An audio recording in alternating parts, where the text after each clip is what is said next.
Hi, this is Brad Strabig, and today we're going to start section 2.6, discussing equilibrium models for estimating environmental impacts. In particular, we're going to talk about some definitions of acids and bases.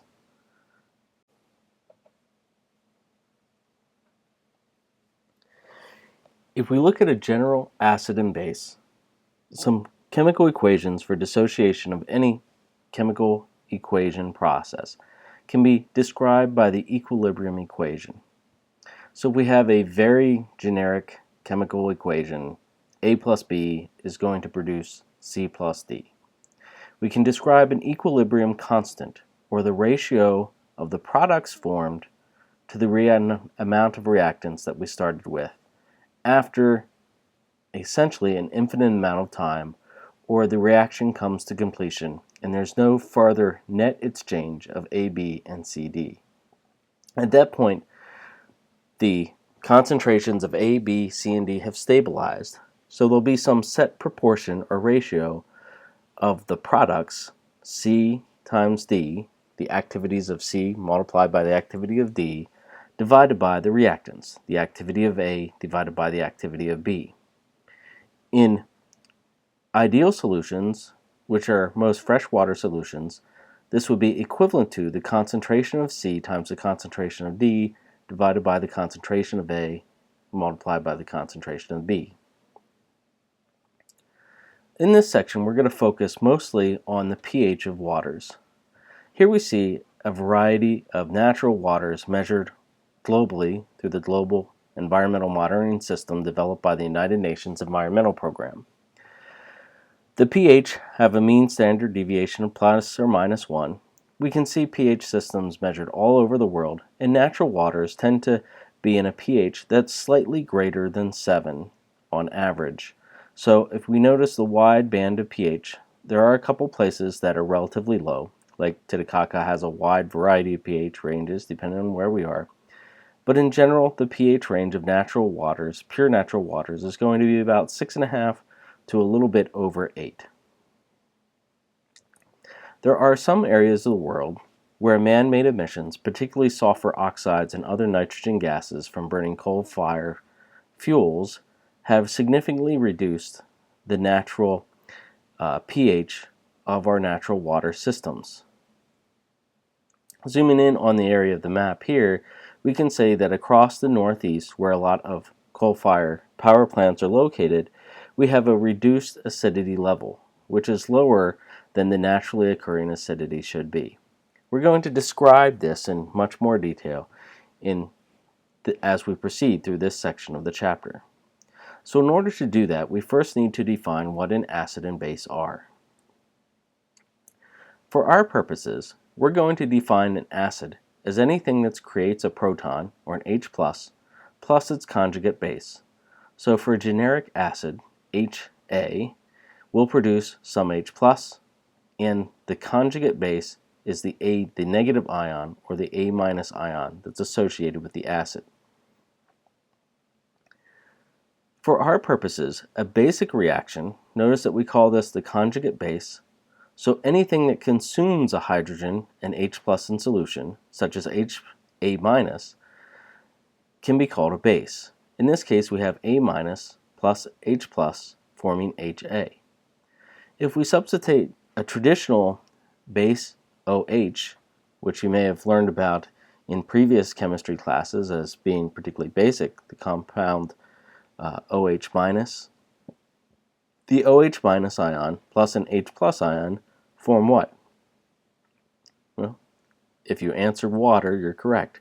So OH and H is going to be H2O, and that would give us water. So the net product of an acid reaction is going to be, well, on the left-hand side, we have the acid HA. That's going to form the proton excess, H+ in water, which increases our pH level, and some of the conjugate base A-. When we write that in this fashion, we form an acid equilibrium constant, which is equal to the products of the products, so H+ times A- over the products of the reactants, which in this case is our acid HA.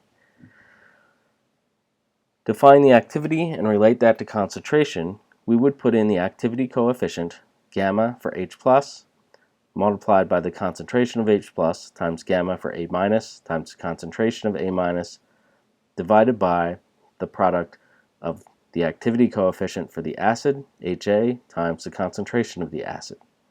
In an ideal solution, all these activity coefficients are 1, so that for an ideal solution, the acid equilibrium constant is going to equal the concentration of H+ times the concentration of the conjugate base divided by the amount of acid that remains in solution. I mentioned that we can have the hydroxide ion act as a base. Water can act as an acid. So if we look at H2O, we have the generic form of an acid, H plus some negative ion, OH. So water can act as an acid, forming H+ and OH-. We give water, the universal solvent, a special activity acid equilibrium constant for this value. It's called K sub W. It has the exact same form as the acid equilibrium constant, with one notable exception. Since water is the universal solvent, if you recall back to our discussion on activity, the activity of a universal solvent, the solvent itself, so that activity of the thing into which other compounds dissolve, in environmental chemistry, that's going to be water. We define the activity of the solvent, water, H2O in this case, as equal to 1. So anything over 1 is itself. So the Kw simplifies to just the activity of the hydrogen ion times the activity of the OH ion. And that value has empirically been determined to be 10 to the minus 14. That's at standard temperature and standard conditions. At non-standard conditions, there's a slight variation in the activity value for water, which actually changes the value at which we have a neutral solution. And we will get to that in the next section, defining the relationship between H+ and OH- in terms of pH. One last thing to describe as we talk about water being the universal solvent. Water molecules in solution are not just randomly spaced. Sometimes there are some interactions among molecules. Scientists have looked at what happens in solution, and we've actually found that the water can form some acid in water, and the water that's formed actually has a generic formula that may look something like H9O4+ plus 1 hydroxide ion. So this means that it's an unequal distribution of positive and negative ions in solution in terms of how the water molecules agglomerate or compile around them. As chemists, we write this complex chemistry in a shorthand notation. So in a shorter form with the same net results, we can have two water molecules form an H3O+ and an OH- when they come together. Oftentimes we write this in further shorthand to designate the concept of H3O+ as just H+, the proton. The H+ doesn't actually exist in water. It's more likely that we have something on the order of H3O+ or something like H9O4+, or something even slightly more complex group and arrangement of the water molecules. But for mathematical purposes and modeling the solution, we can use the shorthand notation of H2O is going to be in equilibrium with H+ and OH-, even though that's not a precise representation of what physically happens in solution. We'll use that shorthand notation of H+ and OH- then to describe the pH of the solution and the pOH of the solution. And we'll find that for many acids and bases and many compounds in solution, including dissolved metals, the pH of the solution will be what's called a master variable.